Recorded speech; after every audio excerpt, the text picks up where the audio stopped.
ఓం శ్రీ గణేశాయ నమః. శ్రీమాత్రే నమః. శివాయ గురవే నమః. శ్రీకృష్ణ పరబ్రహ్మణే నమః. శ్రీరామాయ నమః. శ్రీ గురుభ్యో నమః.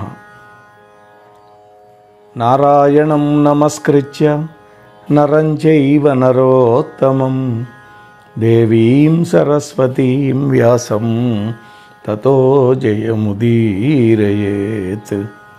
సచ్చిదానందరూపాయ విశ్వోత్పత్యాదిహేతవే తాపత్రయ వినాశాయ శ్రీకృష్ణాయ వయం నమః. మోహనవాణి ఛానల్ ద్వారా ఆదర్శ గురువు యొక్క వైభవాన్ని శ్రవణం చేస్తూ ఉన్నటువంటి భక్తామ తల్లులకు తండ్రులకు ముందుగా నా యొక్క సాధువాదాలు. నిన్న 6వ ఎపిసోడ్లో శిష్యుడి యొక్క విషయంలో ఆచార్యుడి యొక్క కర్తవ్యం ఏంటో చెప్పుకున్నాం. అలాగే ఆచార్యుడి యొక్క విషయంలో శిష్యుడి యొక్క కర్తవ్యం కూడా చెప్పుకున్నాం.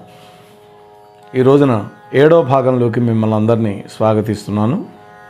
ఇందులో ఆచార్యుడు ఏ పద్ధతిలో విద్యను నేర్పాలి తన దగ్గర ఉండే శిష్యుడికి, అలాగే విద్యార్థులు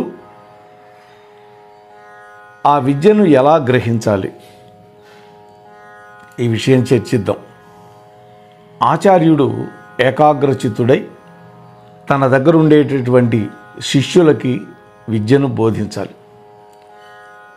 దానివల్ల ఏమవుతుంది? ముందుగా విద్యార్థుల్లో ఉత్సాహం పెరుగుతుంది. విద్యార్థులు ధర్మపరులు అవుతారు. అందుకనే విద్యార్థులు అధర్మపరులు అయ్యేటట్లుగా గురువుల యొక్క ఆచరణ ఉండకూడదు. గురువు గనక ముందు స్వచ్ఛంగా ఉంటే తన దగ్గర చదువుకునేవాడు కూడా అంతే స్వచ్ఛంగా ఆణిముత్యంలాగా తయారవుతాడు. ఉదాహరణకి హస్తక్రియలు, యంత్రాలు, కళాకౌశలం మొదలైన వాటి ద్వారా విద్యార్థుల యొక్క మనస్సులో పదార్థ జ్ఞానం గనక కలిగితే వేల కొద్దీ పదార్థాలను గురించి వాళ్ళే తెలుసుకోగలుగుతారు, అన్వేషిస్తారు. ఆచార్యుడు ఎప్పుడు కూడా ఈ విషయాలు బాగా ఆలోచించాలి. ఏ విషయాలు? నా దగ్గర ఉండే విద్యార్థులు ఎల్లప్పుడూ విద్వాంసులై ధర్మాచరణ తత్పరులు కావాలి. ఇది మనస్సులో పెట్టుకోవాలి గురువుగారు. నా విద్యార్థులు అవిద్వాంసులై కుశిక్షితులై నాకు నిందలు తెచ్చేవాళ్ళు కాకూడదు. ఎవడ్రా వీడు గురువు అనేటువంటి పరిస్థితి తెచ్చుకోకూడదు. పరమేశ్వరుడి యొక్క గుణకర్మ స్వభావాలకు విరుద్ధమైనటువంటి గుణకర్మ స్వభావాలు ఉన్నందువల్ల మహాదుఖాన్ని అనుభవించే పరిస్థితులు నా దగ్గర ఉండే పిల్లలకి రాకుండుగాక.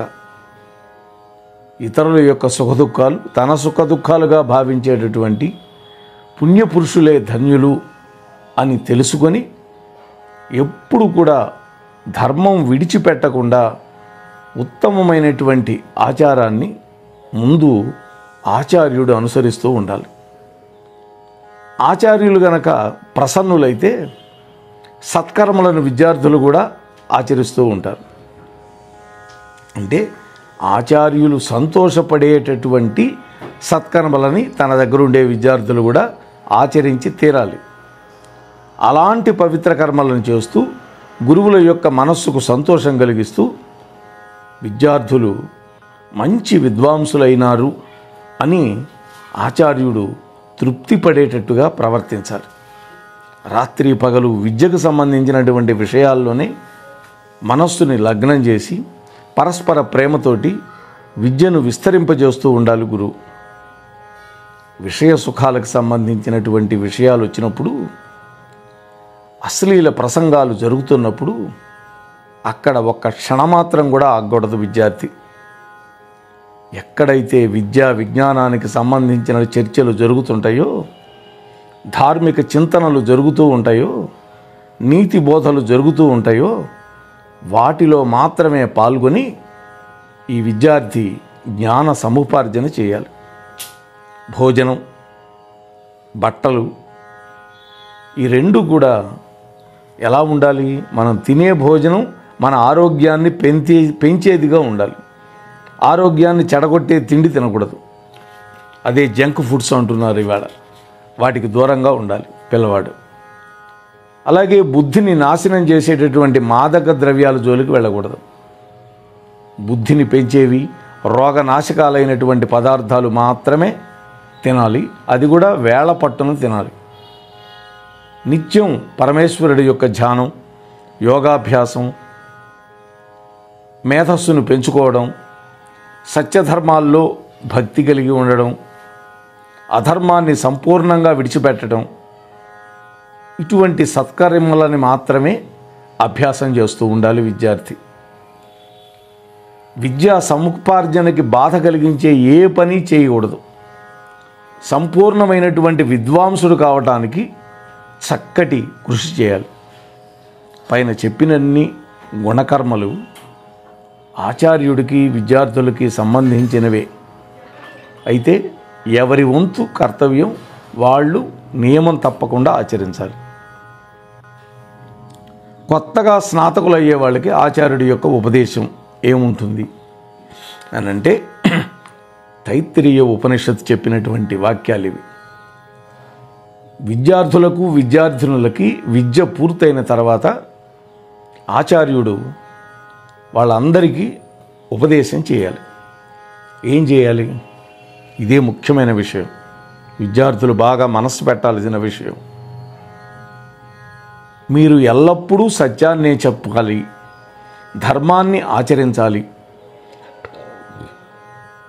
చక్కగా చదివిస్తూ బ్రహ్మచర్య వ్రతనిష్ఠా గరిష్ఠుడవై సమస్త విద్యల్లో పారంగతుడవై ఆచార్యుడికి ప్రియమైనటువంటి ధనాన్ని గురుదక్షిణగా సమర్పించి ఆ తర్వాత గృహస్థాశ్రమంలోకి ప్రవేశించాలి పెళ్లి చేసుకొని. ఆ తర్వాత సత్సంతానం కనాలి. పొరపాటున కూడా సత్యాన్ని విడిచిపెట్టకూడదు. అలాగే ధర్మాన్ని వదలకూడదు. అజాగ్రత్త వల్ల ఆరోగ్యాన్ని, ఉత్తమ ఐశ్వర్యాభివృద్ధిని మర్చిపోకూడదు. అధ్యయనం, అధ్యాపనం అంటే తాను చదవడం, ఇతరులకి నేర్పించడం. ఈ పని ఎప్పుడు కూడా విడిచిపెట్టకూడదు.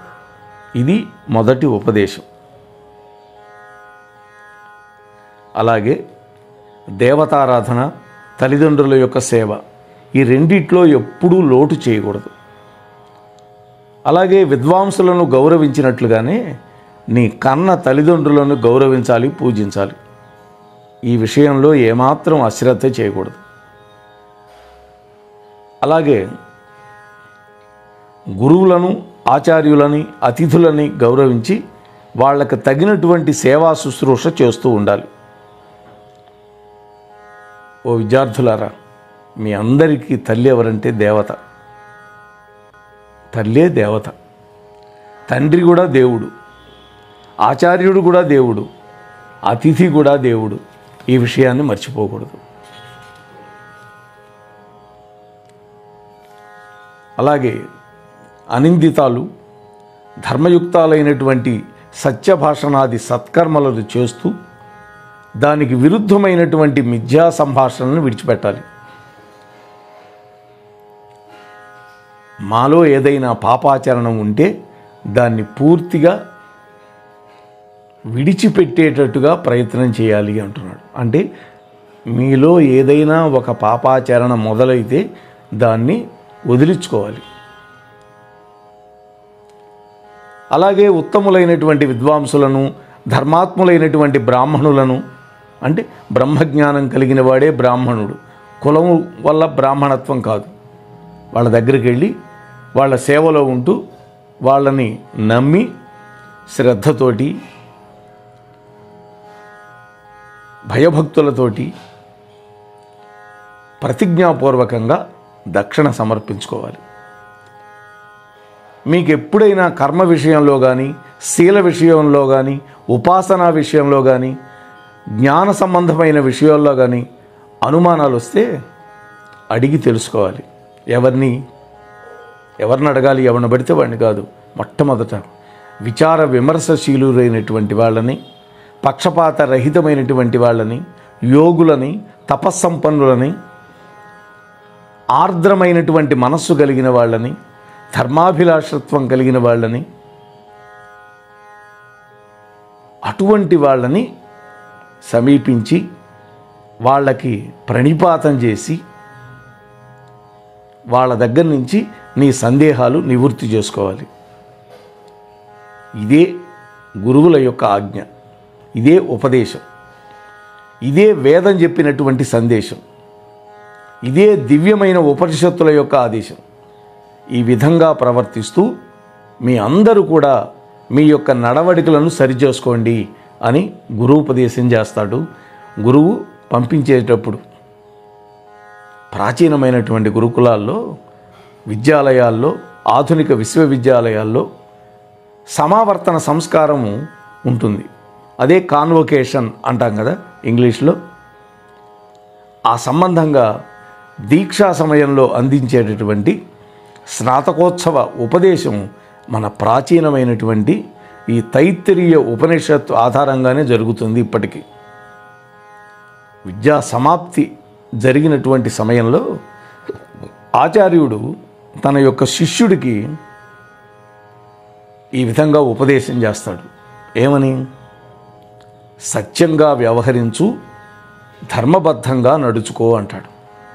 అంటే శిష్యుడి యొక్క జీవితంలో ఏదైనా సందేహం కలిగితే ఏది ధర్మం, ఏది అధర్మం అనేటువంటి విషయం నిర్ణయించుకోవాల్సిన పరిస్థితి వచ్చినప్పుడు బ్రహ్మజ్ఞానులు, విచార విమర్శ నిపుణులైనటువంటి యోగీశ్వరులు వాళ్ళని కలిసి వాళ్ళకి ప్రణిపాతం చేసి వాళ్ళ దగ్గర నుంచి విషయం తెలుసుకోవాలి. ఇది మా ఆజ్ఞ అంటాడు గురువుగారు. ఇది అనుశాసనం, అంటే పాటించి తీరవలసింది, చెయ్యతగింది. దీన్ని మీరందరూ పాటించండి అంటాడు గురువుగారు.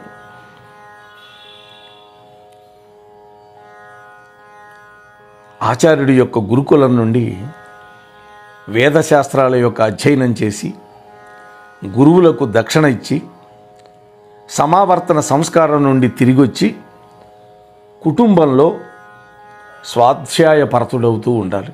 అంటే వేదాన్ని అధ్యయనం చేస్తూ ఉండాలి ఇంటికి వచ్చినా కూడా. అలాగే ధార్మిక విద్వాంసుల యొక్క సత్సంగంలో పాల్గొంటూ ఉండాలి.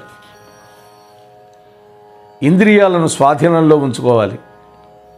సర్వ ప్రాణులను అహింసా బుద్ధితో చూడాలి. ఆజీవన పర్యంతం ఈ విధంగా వ్యవహరిస్తూ ఉంటే అటువంటి విద్వాంసుడు బ్రహ్మలోక ప్రాప్తి పొందుతాడు, అంటే మోక్షాన్ని పొందుతాడు.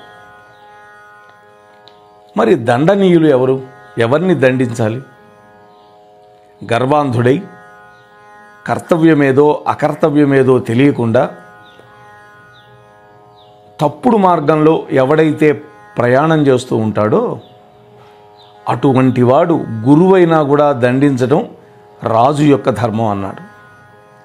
అదే సనాతన మతం. ఇది బాగా గుర్తుపెట్టుకోవాలి. మహాభారతం శాంతి పర్వం చెప్పింది ఇది. ఇంకా ఏం చెప్పింది? రాజ్యంలో సప్తాంగం ఉంటుంది అన్నారు. అంటే 7 అంగాలు ఉంటాయి రాజ్యాన్ని పరిపాలించడానికి. 1 రాజు, 2 మంత్రి, 3 మిత్రులు, 4 కోశాగారం, 5 దేశం, 6 దుర్గం అంటే కోట, చివరిది సైన్యం. ఈ 7 అంగాలతో కూడినటువంటి రాజ్యానికి ఎవడు వ్యతిరేకంగా నడిచినా, కుట్ర పన్నినా, హాని చేసినా అటువంటి వాడు గురువైనా మిత్రుడైనా చంపదగిన వాడే అన్నాడు శాంతి పర్వం చెప్పిన మాట. అంటే రాజద్రోహ నేరం చేస్తే ఎంతటి వాడైనా శిక్షార్హుడే, వాడికి క్షమ లేదు. అలాగే ఇంకా ఏం చెప్పింది?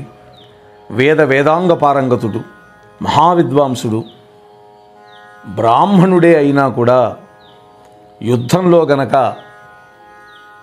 శస్త్రాస్త్రాలు ధరించి గనక ఎదిరిస్తే బందీగా పట్టుకొని ధర్మాన్ని కాపాడటం అనేది రాజుల కర్తవ్యం.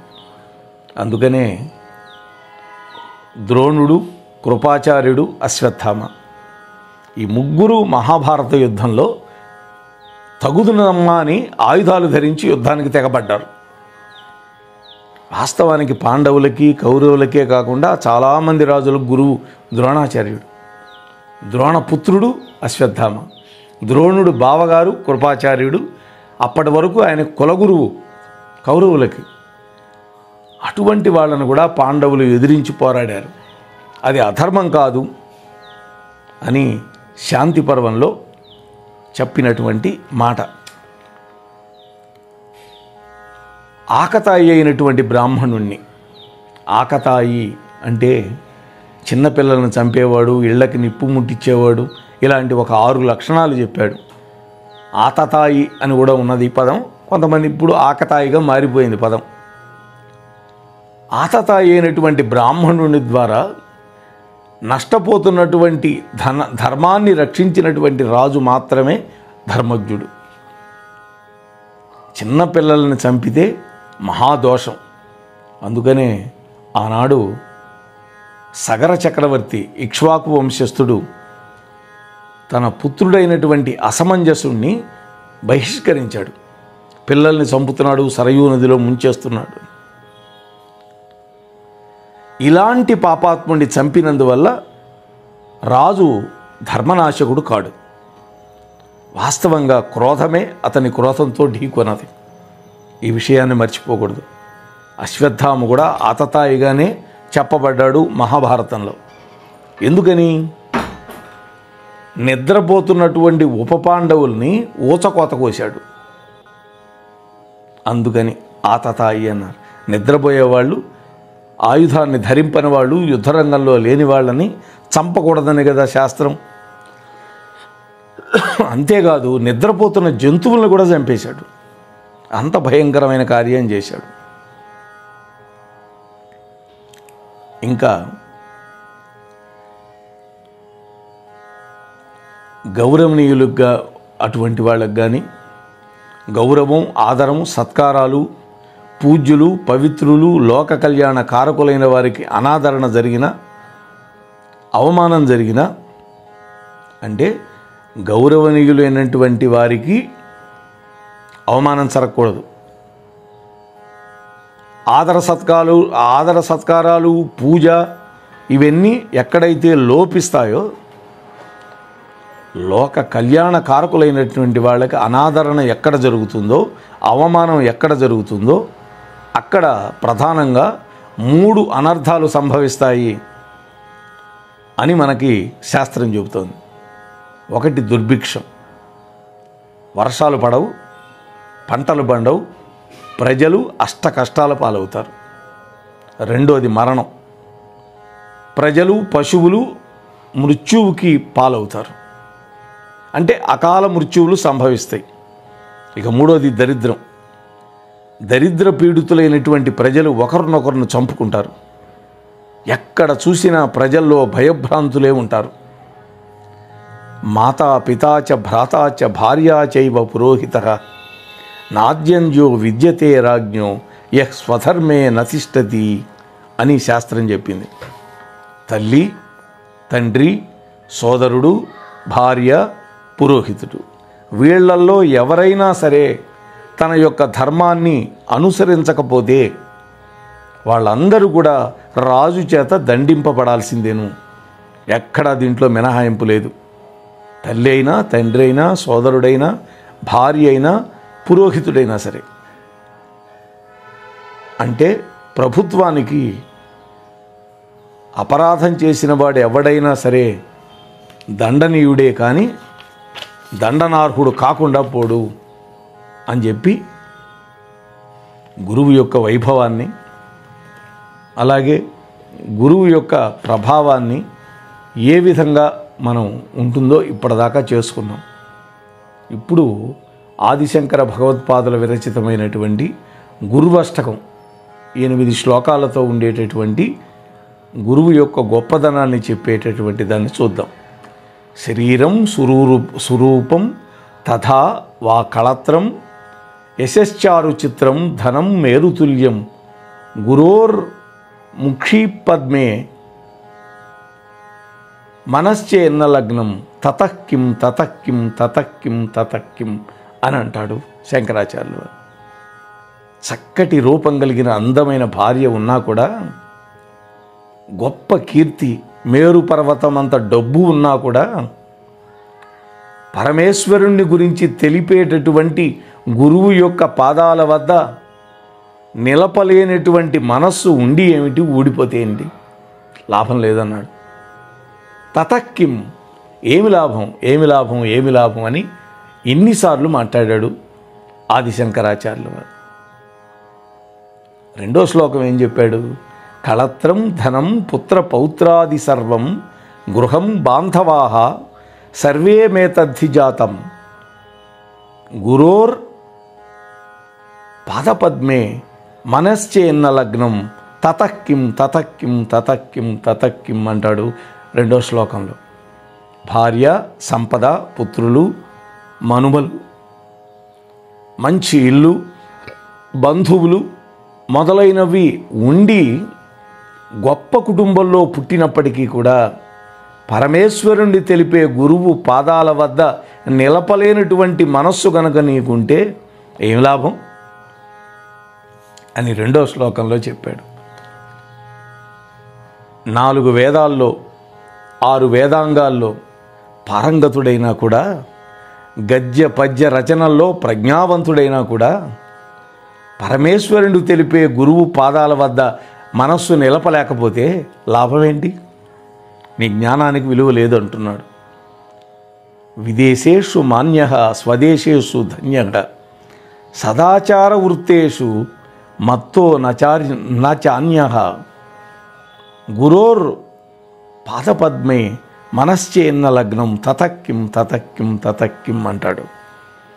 విదేశాల్లో గొప్ప గౌరవం ఉన్నది నీకు, స్వదేశంలో ధనవంతుడిగా ఉన్నావు, సదాచార వృత్తి గలవానిగా జీవించేవాడివని నిన్నందరూ పొగుడుతున్నారు. అయినా పరమేశ్వరుని గురించి తెలియజేసేటటువంటి గురువు యొక్క పాదపద్మాల వద్ద నువ్వు గనక నీ మనస్సును నిలబెట్టలేకపోతే ఏం లాభం? క్షమామండలే భూపాల వృష్ణై సదాసేవితం యస్య పాదారవిందం గురోర్క్షిప్తపద్మే మనశ్చేన్న లగ్నం అంటాడు. తతక్కిం తతక్కిం తతక్కిం.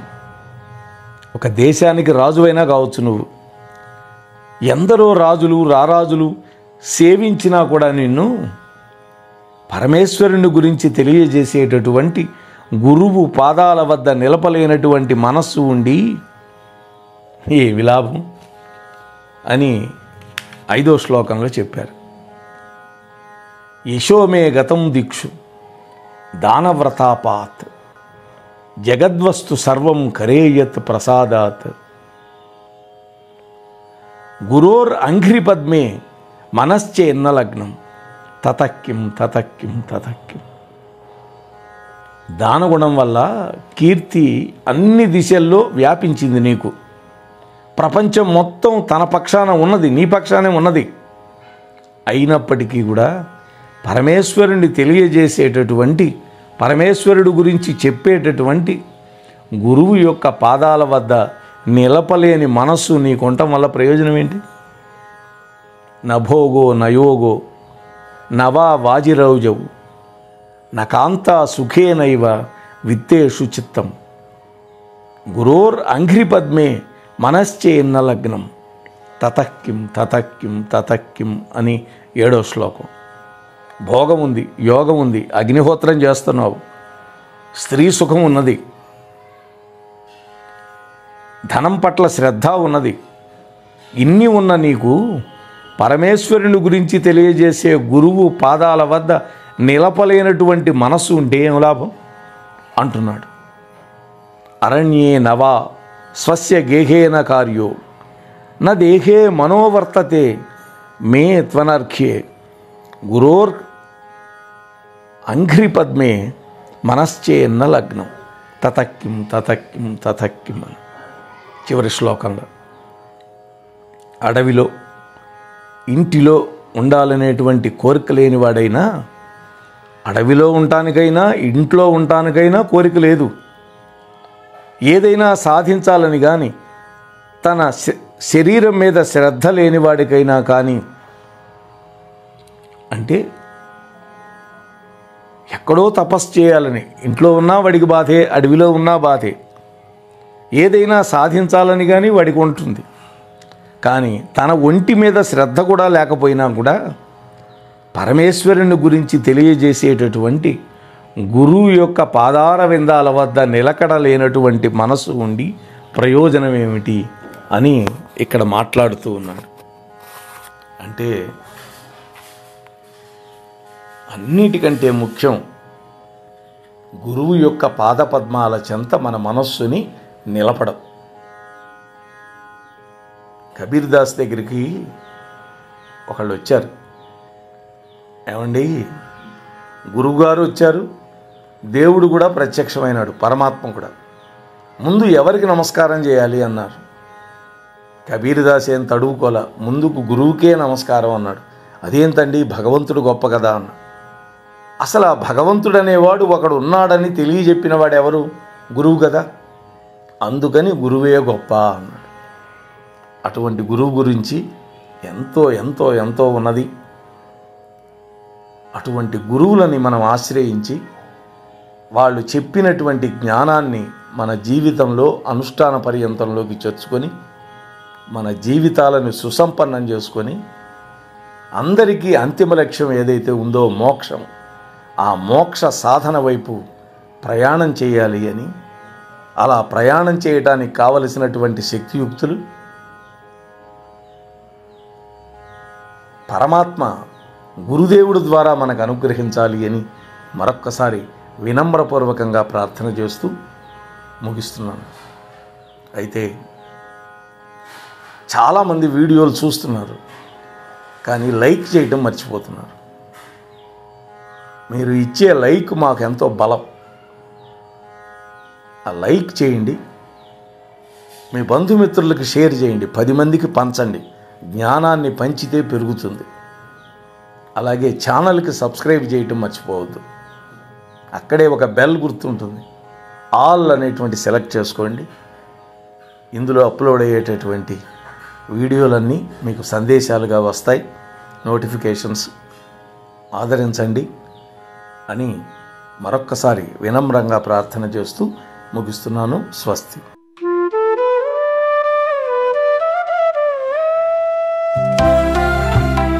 సత్సంగం సత్సంగం భగవంతుని లీలలు, సాధు సత్పురుషుల గాథలు, మహాత్ముల జీవిత గాథలు,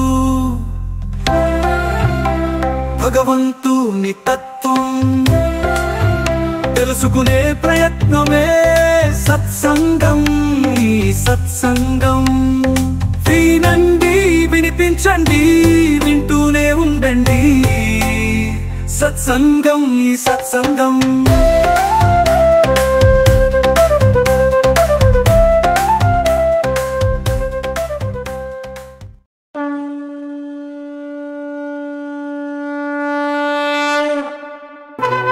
వినుడు వినుడు శ్రోతలారా, మహాభారత కథలు మన మనుగడ కోసం అందించిన కథలు, శూరులు ధీరులు వీరుల చరితలు, మన కృష్ణయ్య బోధించిన బోధలు, ఎంత విన్నా తరగని చెరగని మరువలేని మన భారతం, మహాభారతం. మోహన్వాణి తెలుగు పోడ్కాస్ట్ వింటున్న శ్రోతలందరికీ హృదయపూర్వక ధన్యవాదాలు. వినండి, వినిపించండి, వింటూనే ఉండండి. మోహన్వాణి తెలుగు పోడ్కాస్ట్ మీరు వింటున్నారు. మోహన్వాణి. మా కార్యక్రమాలు మీకు నచ్చితే ఇప్పటివరకు మా ఛానల్కి సబ్స్క్రైబ్ చేసుకోకపోతే వెంటనే ఈ క్షణమే సబ్స్క్రైబ్ చేసుకుని ఆ పక్కనుండే బెల్ బటన్ని మ్రోగించి అందరికీ షేర్ చేసి మీ విలువైన కామెంట్ని కూడా చేసి మమ్మల్ని ప్రోత్సహిస్తారని కోరుతున్నాను.